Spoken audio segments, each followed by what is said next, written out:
When people say family first, they usually mean it as a blessing. In my case, it's more like a warning label. I'm Ethan, 28. I've always been the kind of guy who believes in logic before emotions, in staying calm even when the world tilts sideways. Maybe that's why what happened with my brother hit me harder, because I never saw it coming. My younger brother, Ryan, 26, used to date my fiancée, Qley. Yeah, that sentence still sounds insane even when I say it out loud. But here's the part that makes it worse. I didn't know. Not when I met her. Not when we started dating, not even when I fell in love with her. I met Qley last fall at a little bar downtown after I moved back home for work. She wasn't the loudest person in the room, but somehow she drew every pair of eyes. She had that kind of quiet confidence, like she knew exactly who she was and didn't need anyone's approval. We hit it off instantly. I bought her a drink. We talked about everything from bad first dates to books she never finished. And by the end of the night, I knew I'd be seeing her again. 3 months later, I brought her up to my family. I don't really overshare about my personal life, so when I mentioned I was dating someone, everyone got curious, and especially my mom.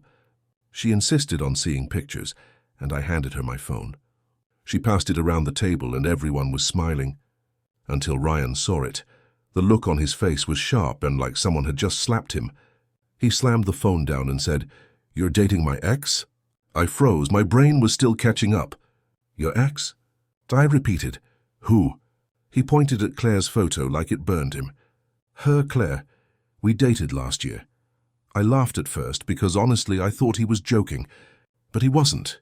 He got up angry, accusing me of breaking the bro code, demanding I end things with her. Apparently they dated for a month, so before he got bored and dumped her. According to him, that month gave him some kind of lifelong claim over her. I didn't even know she existed back then. I was living in another state.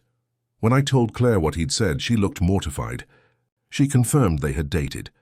Briefly, and it ended because he was, in her words, emotionally lazy. She said she never expected to see him again, and definitely never expected him to be my brother. It took weeks for the tension to die down. Ryan eventually stopped bringing it up, and I thought he'd moved on. I should have known better. Qley's birthday came around a few months later. I'd planned a dinner. Both our families, her closest friends, the works. I proposed that night. She said yes, crying and laughing at the same time. It was one of those moments that make you believe everything hard in life was worth it. Ryan didn't clap.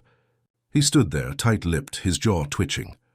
And then, like the center of the universe had shifted without his permission, he muttered, "You've got to be kidding me." My sisters told him to stop being dramatic. My dad tried to change the subject. Qley's mom politely smiled, pretending not to notice the tension boiling under the surface. But I saw it. The way Ryan stared at Qley, not like an ex, but like someone who thought he was losing a competition he hadn't realized was still happening. I thought he'd cool off. He didn't. 2 months later, he invited me, Qley, and the rest of the family over for dinner. He said he wanted to make peace. My mom was thrilled, thinking the brothers were finally putting everything behind them. Against my better judgment, I agreed. His apartment was spotless, and too spotless. Candles, soft jazz, even a small buffet setup like he'd been rehearsing this. We ate, talked, and for a while things actually felt normal. Then, about 30 minutes into the evening, Ryan stood up. He cleared his throat, looked straight at Qley, and said, "I have something to say." My dad smiled, thinking it was some kind of toast. But what came next made my blood run cold. Ryan dropped to one knee. Right there, in front of our parents, my sisters, and me. He pulled out a ring, cheap, obviously rushed, and said, "Qley, I made a mistake letting you go. Marry me." The room fell silent. Qley's face went pale. "Ryan," she said, her voice shaking, "this isn't funny. Stand up." He didn't. He looked up at her with this twisted kind of smirk, like he wanted to prove something.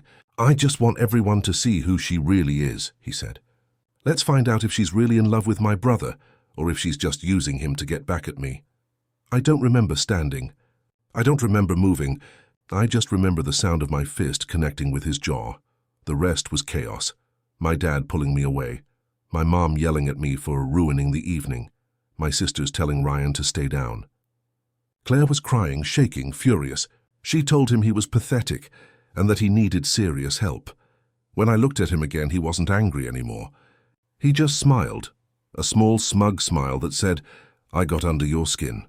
That's when I realized Ryan wasn't just trying to humiliate Claire. He wanted to humiliate me. He wanted to show everyone that he could still control the narrative. We left that night without saying another word. My parents promised to talk to him.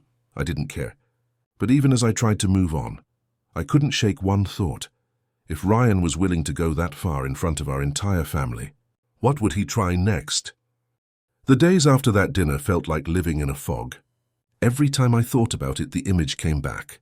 My brother on one knee, holding out that ridiculous ring, and my parents sitting there frozen, as if this was just another awkward family argument instead of pure humiliation. I didn't speak to Ryan. I didn't even want to say his name. Claire tried to convince me to focus on the wedding, but I could see the hurt in her face every time someone mentioned family. She felt like she'd brought chaos into my life, when really Ryan had done that all by himself. Still, part of me wondered if I should talk to him, just to end things properly.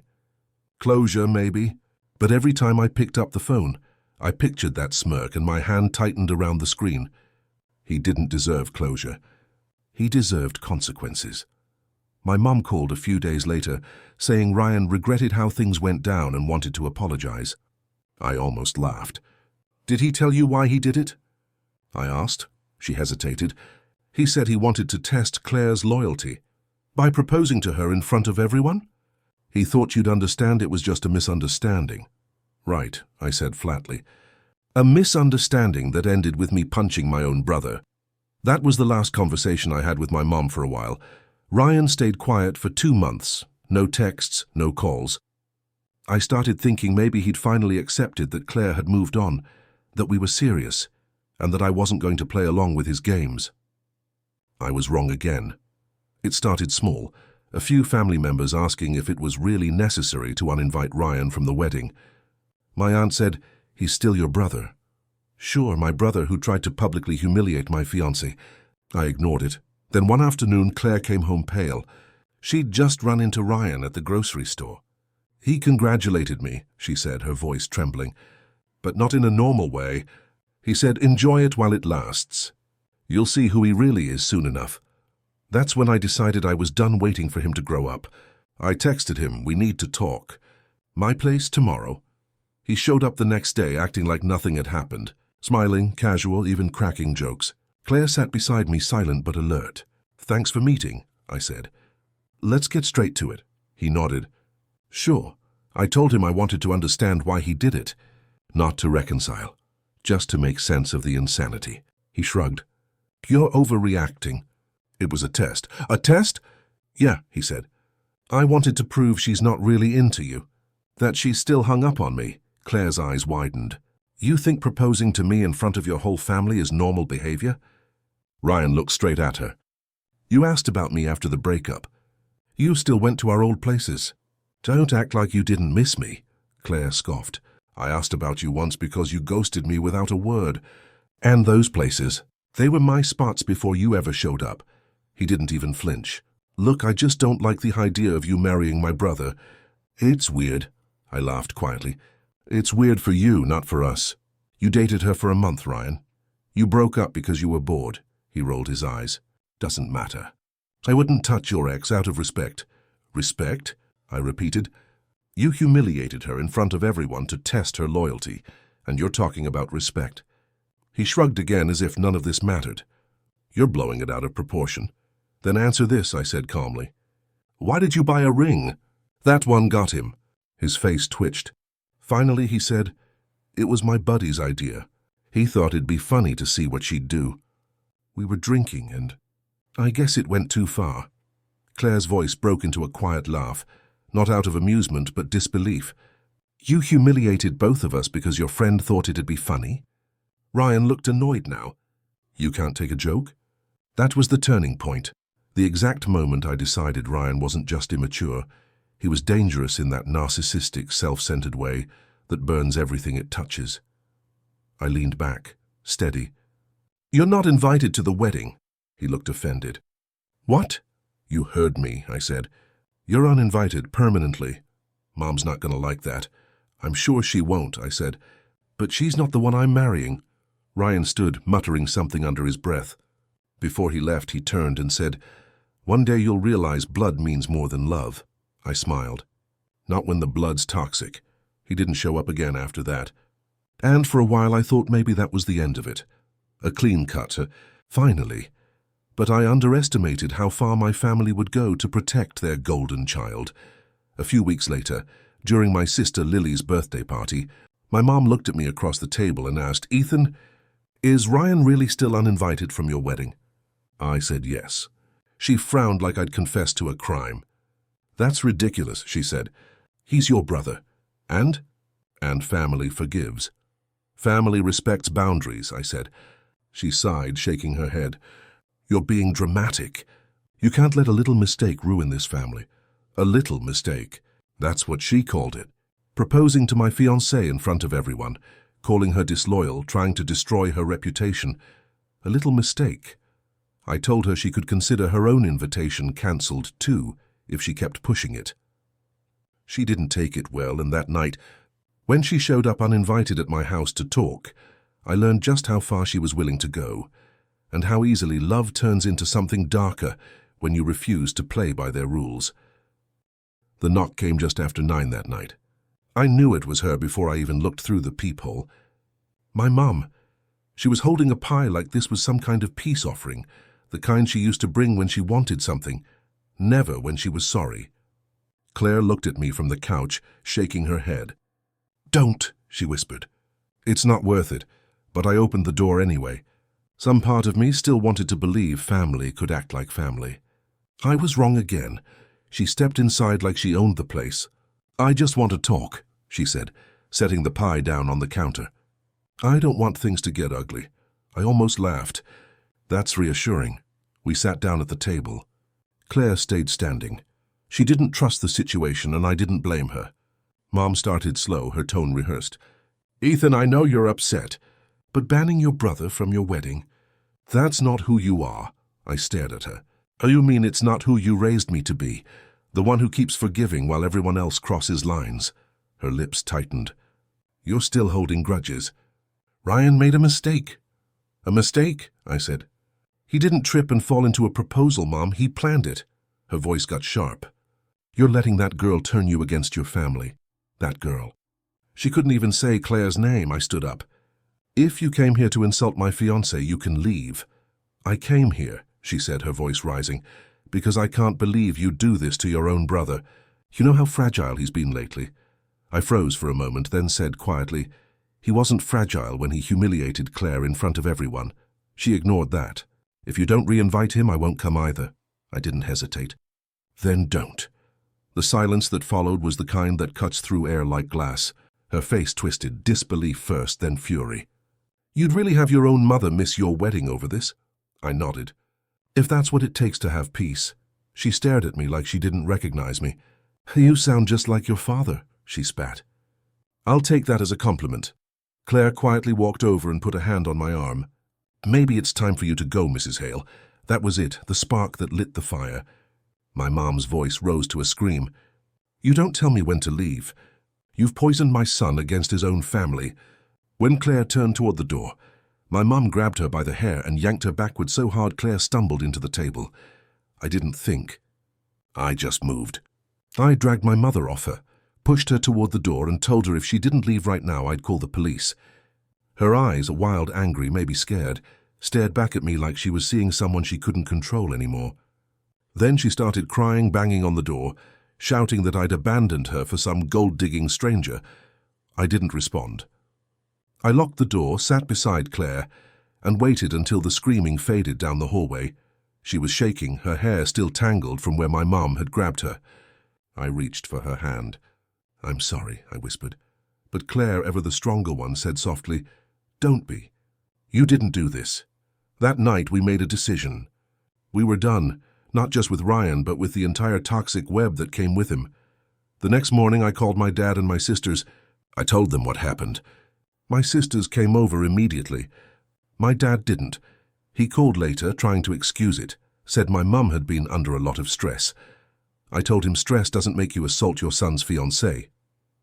We went to the police station that afternoon. Claire didn't want to press charges, But I wanted documentation, something official in case my mom tried again. The officer took our statement and photos of Claire's face, where some strands of hair had been pulled out. He said they'd make a record of it, and I should contact them if she came near us again.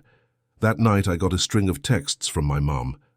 Long, erratic messages about how she never meant to hurt anyone, how I was destroying the family, and how Ryan needed me. I didn't reply. I blocked her number. I didn't scream, didn't post anything online, didn't tell every cousin what happened. I just stopped talking. Silence. Total, deliberate silence. And that silence, that absence of reaction, hit harder than any fight ever could. Within a week, my dad started calling non-stop, probably because my mom was unraveling. I didn't answer. When my sister Grace texted me saying, "Mom's losing it because you won't talk to her," I simply replied, "Maybe now she'll understand how it feels." Claire called it the calm before peace. I called it self-respect. We started making plans. New apartment, smaller guest list, fewer headaches. The wedding would go on, but on our terms. For the first time in my life, I wasn't reacting. I was choosing silence over chaos, peace over blood, logic over guilt. And maybe that's what terrified them most. The idea that I didn't need their noise anymore. Silence has a strange way of making people panic. When you stop responding, stop explaining, stop justifying, the people who thrive on control start to crumble. A week after blocking my mum, my dad showed up at my door. He wasn't angry, just tired. The kind of tired that comes from pretending everything's fine for too long. He asked if we could talk outside, said he didn't want to upset Claire. We sat on the steps. He ran a hand through his graying hair and sighed. "Your mother's not sleeping," he said. "She's been calling everyone. She says you're shutting the family out." I looked at him. "Maybe because I am." He exhaled slowly.